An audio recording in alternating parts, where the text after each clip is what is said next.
Hey y'all, it's another installment of my boring videos with too much talking. Um, so far there are no comments, but I'll still ask, how y'all doing? Let me know in the comments below. Um, I'm doing, I could say okay, and I'd be telling the truth mostly. Like, the good news is I'm not craving to use, which is great. My father is still in the hospital. I found out yesterday that um, his kidneys are failing on top of having cancer that has spread all over his body. Waiting to find out what kind. And they did a procedure to drain his kidneys of the fluid that was in there. And so far, it has been successful. So there's a chance that his kidneys may heal a bit more and he may have a little more time with us than we thought yesterday. So that is definitely a plus, and I'm super grateful for that. On the mental health front, I'm bipolar. I have PTSD. I have dissociative identity disorder, kind of. It's a weird. Anyway, and borderline personality disorder. Those are all the many things that I've been treated for since I was 11 years old. And I've been off meds now for, 8 months, I think. It's been about that time. I don't smoke marijuana every day like I was before. I don't drink. I've had one night where when I found out when I first found out my dad was in the hospital, I just had a couple drinks to lighten the mood, and it was actually helpful. And then I was able to control it, and it ended there. So thank God. I am really grateful for all of those things. Sorry, my hair's in my face, but it's all messy because I haven't practiced great self-care. I mean, I have and I haven't. I have slept as much as I can when the baby sleeps. I have not been eating well. Definitely, that is not something I'm doing right now, which sucks because I had that procedure, the colonoscopy procedure, which I think was one of my first videos, and my plan was to eat healthier. There's a heartburn burp. Share that with you guys. Fun. Anyway, I'm not eating very great. But the good news is, in that area, years ago, I would binge eat like 7 boxes of Twinkies, the chocolate covered Twinkies. I'd eat that 7 boxes in a day. I'd eat 3 big containers of ice cream, and then I'd have like Carl's Jr. for lunch and dinner. That was a typical day for me. Somehow I'm heavier now than I was then, probably because I was more active, I was working. But the point is, though I'm not eating the healthiest foods, I'm not eating the most unhealthy food, and I'm not binge eating. So I am, controlling the portions in moderation, and I've been practicing harm reduction and self-control and not gorging myself on ice cream every night since I found out my dad was in the hospital. So even though I've had moments of weakness, and I am not overdoing it, and that is progress, not perfection, and so I'm grateful for that. I wanted to quit smoking in honor of my dad being in the hospital with cancer, of all things. I was really excited to be able to do it. I was pumped. I thought I could do it. I really did. But like many times, I mean, I'm not exaggerating. I've tried to quit probably 60 times in the last 12 months. Makes me, if it wasn't for all the experiences I've had in the last couple of years and over my lifetime, I would feel like a complete failure. But I don't. I don't feel like a failure because I'm continuing to try. Doing a really hard time in my life. So, though I have been smoking cigarettes, I smoke maybe 3 a day. I smoke a half of one, put it out. I'll smoke a couple, the other half later, and then at the end of the night, if I've smoked 3 cigarettes already for the whole day, and I've got a couple cigarette butts with a couple drags on them, I'll take a couple drags off that if I'm really like nicking or whatever.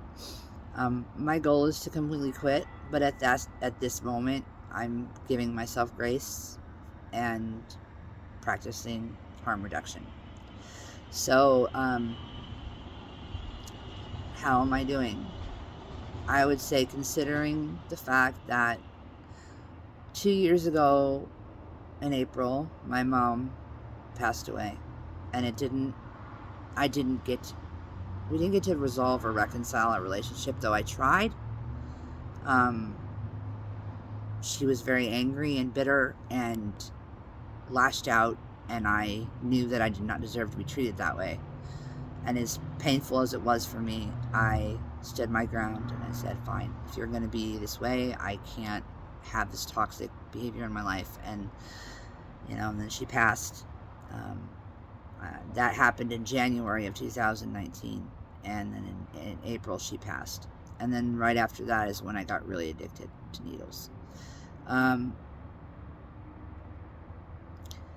not worried about that happening this time. I find it very interesting, however, that this whole thing is happening like almost 2 years exactly after I got clean. Like my dad's had cancer for a while. He says he's kind of known, and I kind of had, I don't know how, but I kind of did too. But he wasn't ready to face it yet, and then his body was like, yeah, you need to face it now, Greg. And I'm really proud of him for holding off as long as he did. I know that he gave his best every day, and he still gives his best every day, and I really admire him for that. It definitely inspires me to do the same. But I find it interesting. And it's one of those many things that I say that coincidences don't exist. And it's all about God's timing. So 2 years ago, I really messed up, and I did not handle losing my mom very well. And now I'm having an opportunity to handle losing my father better. And so far, so good, by the grace of God, by the many prayers of the people who care about me.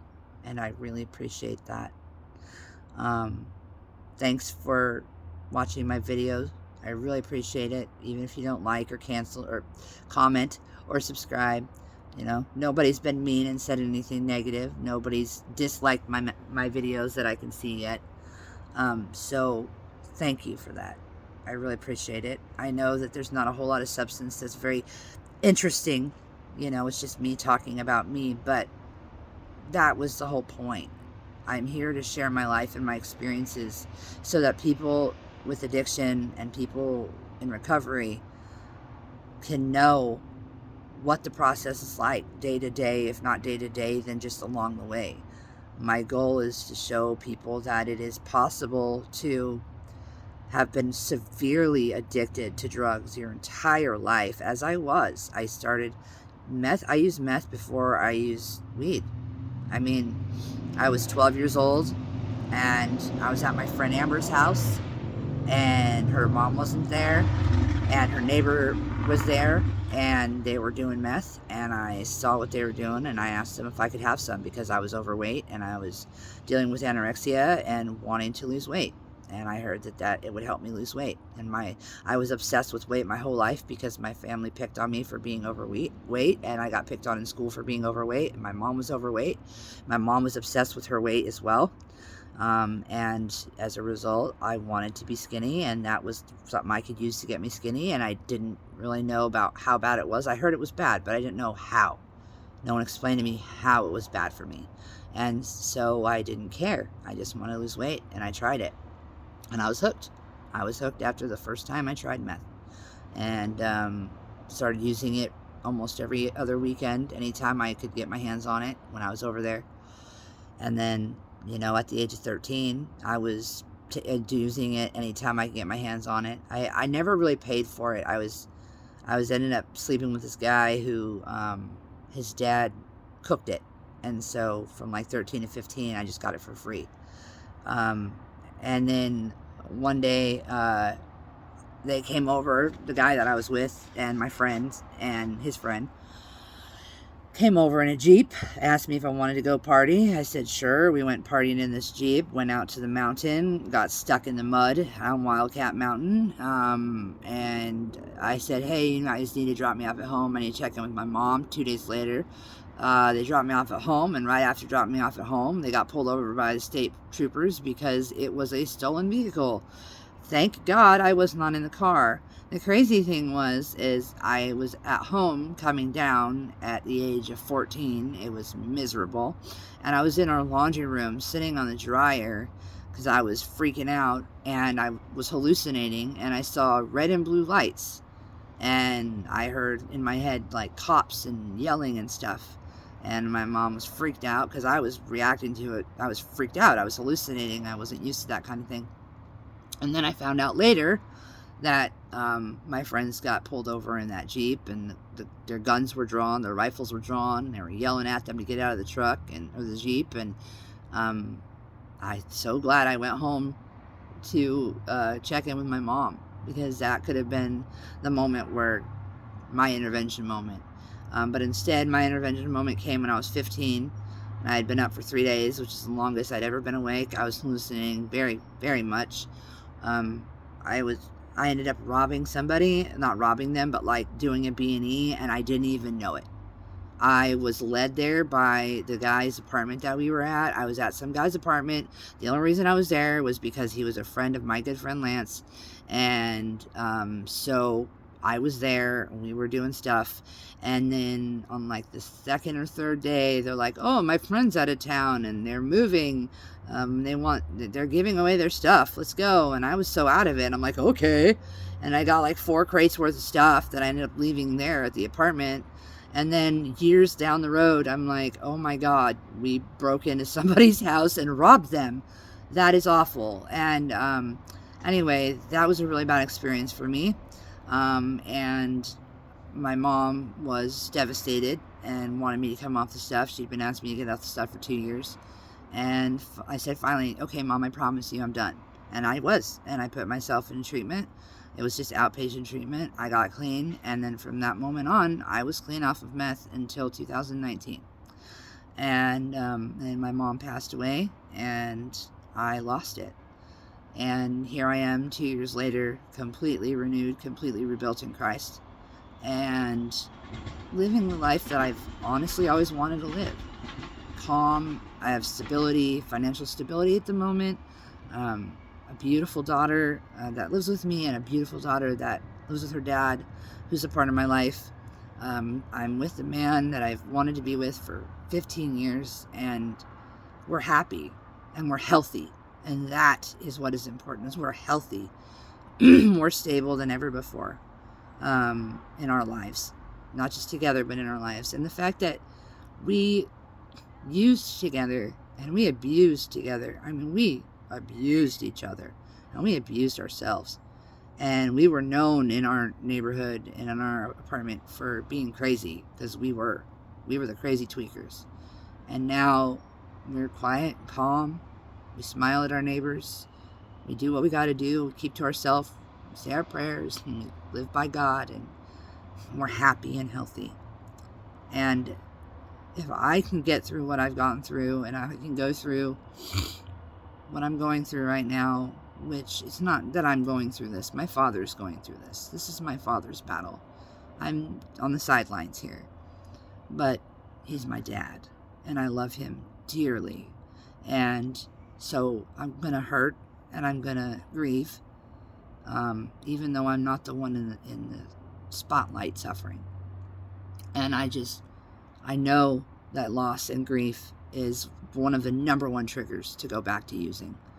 And I just want to reassure you all, whoever cares to know, and myself, that I'm good. I really am good. And we'll see how this pans out. I'm pretty confident that It's going to get ugly for a while. My mental health is going to get affected. I'm probably going to get depressed and manic and angry and emotional. And I'll try to document that because I want people to see that they are not alone in the way that they respond to things. And I want people to know there's a better way. And there's another way. And there is a way to be happy. And there is a way to be clean. And there is a way to live without the drugs. Without wanting to kill yourself every day. There's a way to find hope and beauty in all the shit. You are the hope and beauty in all the shit. Don't ever forget it. Love ya.